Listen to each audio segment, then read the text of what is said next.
Hi, നമുക്കിന്ന് avocado milk തയ്യാറാക്കി എടുക്കുന്നത് എങ്ങനെയാണെന്ന് നോക്കാം.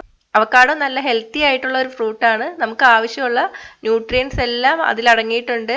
നമ്മുടെ കണ്ണിനും മുടിക്കും ഹാർട്ടിനും ഒക്കെ വളരെ നല്ലതാണ് ഇത് കഴിക്കുന്നത്. കൂടാതെ നല്ല ടേസ്റ്റിയുമാണ്. അപ്പോൾ നമുക്കിത് തയ്യാറാക്കി എടുക്കുന്നത് എങ്ങനെയാണെന്ന് നോക്കാം. അതിന് മുന്നേ നിങ്ങൾ എൻ്റെ ചാനൽ ആദ്യമായിട്ടാണ് കാണുന്നതെങ്കിൽ ചാനൽ സബ്സ്ക്രൈബ് ചെയ്യാൻ മറക്കല്ലേ. എല്ലാ നോട്ടിഫിക്കേഷനും ലഭിക്കാനായിട്ട് ആ ബെൽ ബട്ടൺ കൂടി ക്ലിക്ക് ചെയ്യണേ. ഇതിനു വേണ്ട ചേരുവകൾ അവക്കാഡോ, പാല്, പഞ്ചസാര, തേനും കാഷ്നട്ടും ഗാർണിഷ് ചെയ്യാൻ വേണ്ടിയിട്ട്. ചേരുവകളുടെ ലിസ്റ്റ് താഴെ ഡിസ്ക്രിപ്ഷൻ ബോക്സിൽ വിശദമായിട്ട് കൊടുത്തിട്ടുണ്ട്. ഇനി നമുക്കിത് തയ്യാറാക്കി എടുക്കുന്നത് എങ്ങനെയാണെന്ന് നോക്കാം.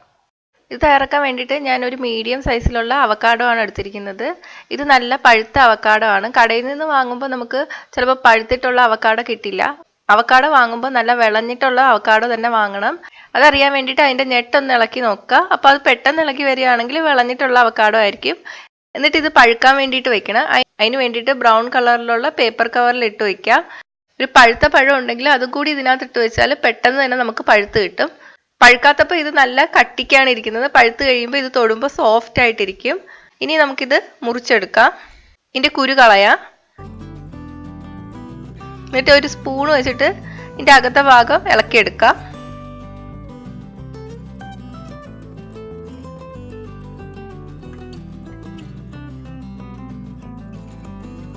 ഇനി ഇത് മിക്സിയിലോട്ട് ഇട്ട് കൊടുക്കാം.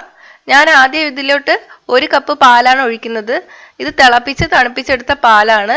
ഇതിലോട്ട് 4 ടേബിൾ സ്പൂൺ പഞ്ചസാര ചേർത്ത് കൊടുക്കാം. ഇതൊന്ന് ആദ്യം അരച്ചെടുക്കാം.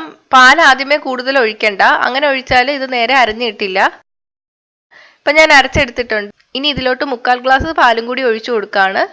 പാല് കൂടുതലായി പോയാൽ അതിന് ടേസ്റ്റ് കാണില്ല. അവക്കാഡോയുടെ ടേസ്റ്റ് തന്നെ കുറച്ച് കൂടുതൽ നിൽക്കണം. ഞാനിപ്പോൾ ഇതിൽ 1.25 കപ്പ് പാല് ചേർത്തിട്ടുണ്ട്. നമ്മൾ എടുക്കുന്ന അവക്കാഡോയുടെ സൈസ് അനുസരിച്ചിട്ട് പാലിൻ്റെ അളവിൽ വ്യത്യാസം വരും. അപ്പോൾ ആദ്യം 1 കപ്പ് പാൽ ഒഴിച്ചിട്ട് നമ്മൾ അരച്ചെടുത്തതിന് ശേഷം പിന്നെ ആവശ്യത്തിനനുസരിച്ചിട്ട് പാല് ചേർത്ത് കൊടുക്കുക. ഞാനിപ്പോൾ ഒരു ഗ്ലാസ് എടുത്തിട്ടുണ്ട്. ഇതിലോട്ട് കുറച്ച് തേൻ ഒഴിച്ചു കൊടുക്കുകയാണ്.